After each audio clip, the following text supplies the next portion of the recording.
Hello, and welcome back to another installment of Where Love Meets Luxury. Here we have a 10 karat yellow gold ring with red garnet prong set mount. Now today we're going to be sizing this from a 7 to a 9.5, which is quite a drastic change, and still maintain the integrity of the ring and keeping it looking correct and circular by the end. Now, I don't use 10 karat gold stock when I size. I always size with 14 karat. It just makes for an easier time of bending the metal and shaping it correctly to fill the space in which we put the sizing stock. The absolute first step I ever perform is I need to make sure the ring is a 7 to begin with and not a 6 3/4 or a 7 1/4 or 7 1/8, because when I size the ring, it's going from wherever the starting point is up 2.5 sizes, not from where it starts to where it's supposed to end. So I need to know exactly where it starts, and this ring starts at a 7. The next thing I do is I measure with a millimeter gauge exactly how thick it is and how wide it is, so I can start with the appropriate sized stock piece. The next step is cutting said piece to the correct size in which we're going to size up the ring, which is 2.5 sizes, which is quite a bit for any ring, the 2.5 to 3 size mark. So what I like to do is grab a ring sizing gauge, which tells me exactly between these 2 points how much stock I need to cut to fill in the void and size up the ring. And what's great about black Sharpie markers is you can mark that ring, and in the cleaning process that marking is going to come off.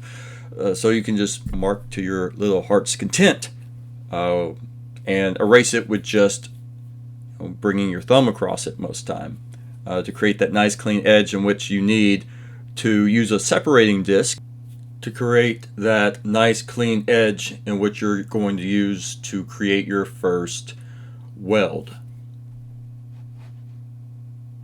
This next step you can really perform before or after using the separating disc, but it's, in my opinion, a little bit easier to use bending pliers when the piece is longer, because you have more to hold on to, more to work with.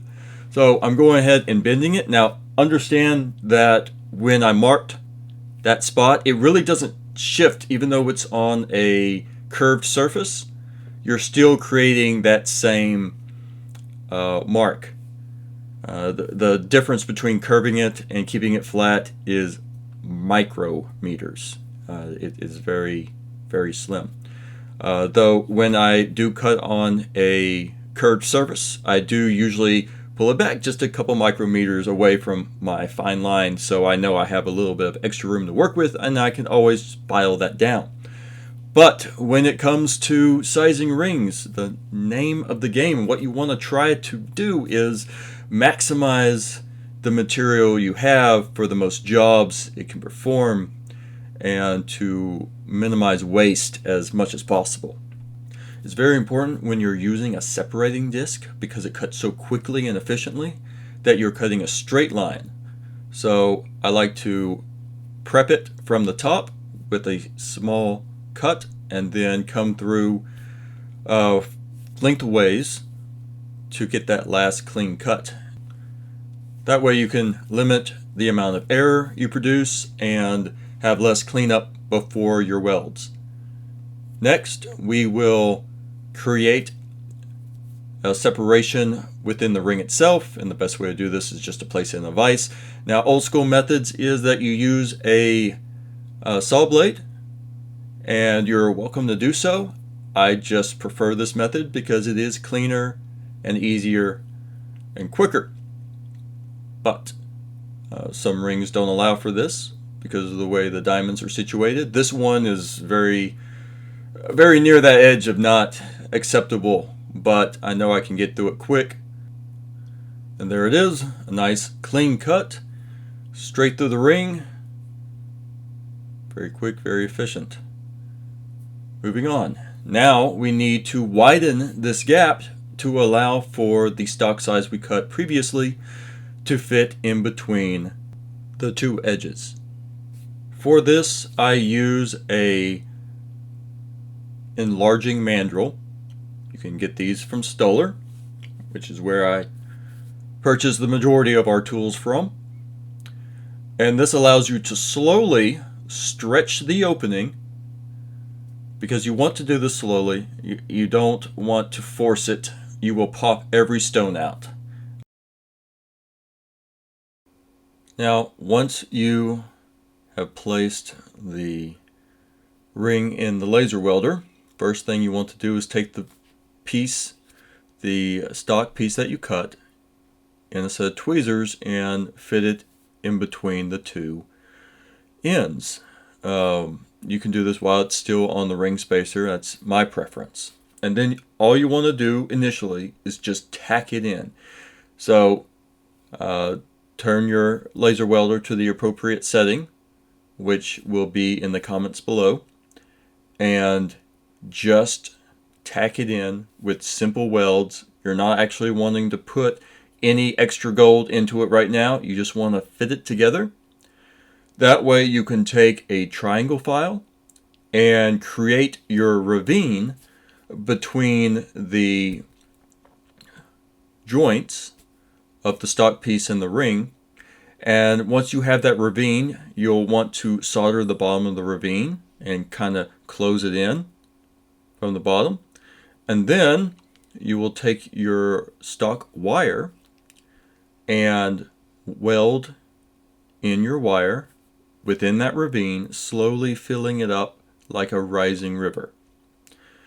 By doing so, you are creating a strong weld between the stock piece and the ring, as opposed to the traditional torch method of placing flux and solder and allowing it to bond, a very light bond between the two. You are creating instead with a laser an actual bridge, and then filling around the bridge with the material that the mountains on the borders of the ravine are made up of, encasing the bridge, encasing that link between the two sides of the ring, therefore creating the strongest bond you can.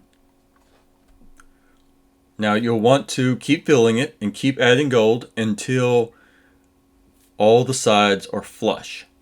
Once this happens, widen your beam width from 0.3 of a millimeter up to 0.6 or 0.7 of a millimeter and create nice smooth welds. This will help when you start sanding and polishing your piece.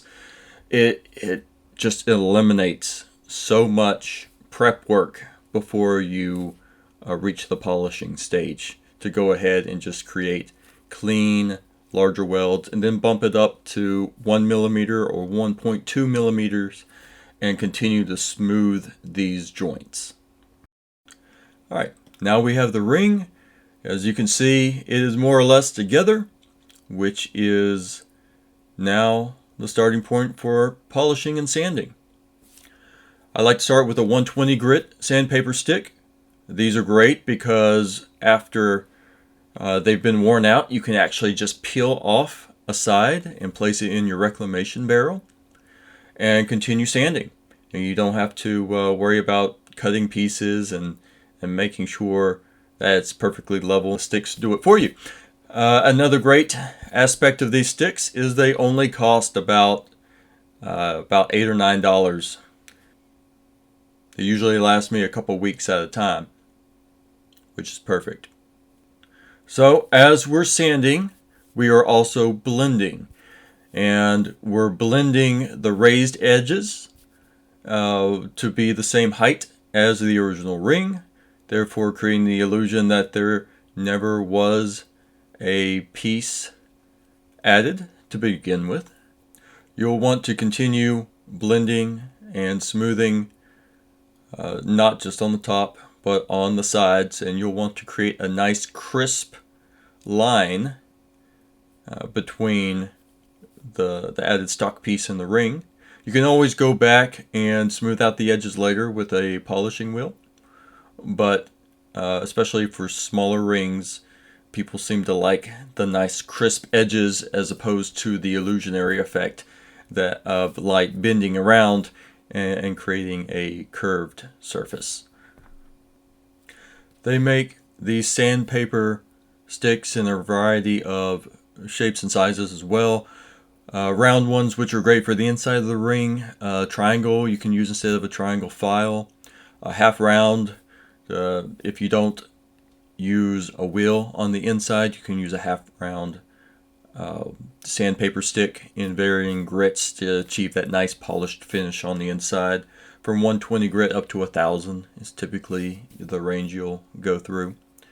Personally, I enjoy using a sandpaper mandrel for the inside of the ring. It does heat up quickly, so you do have to be aware of that, but it does cut out about 5 minutes or so of interior sanding using a traditional file, metal file, or sandpaper file. And here we have the ring after I used the polish wheel to buff and high polish, and then use the ultrasonic and the steam cleaner to knock all the rouge off and give it that nice high luster finish that any customer wants to see when they pick up their ring, and just the wow factor is definitely there. Thank you for watching, and please like and subscribe to our channel. It really does mean more than you know. We'll see you next time.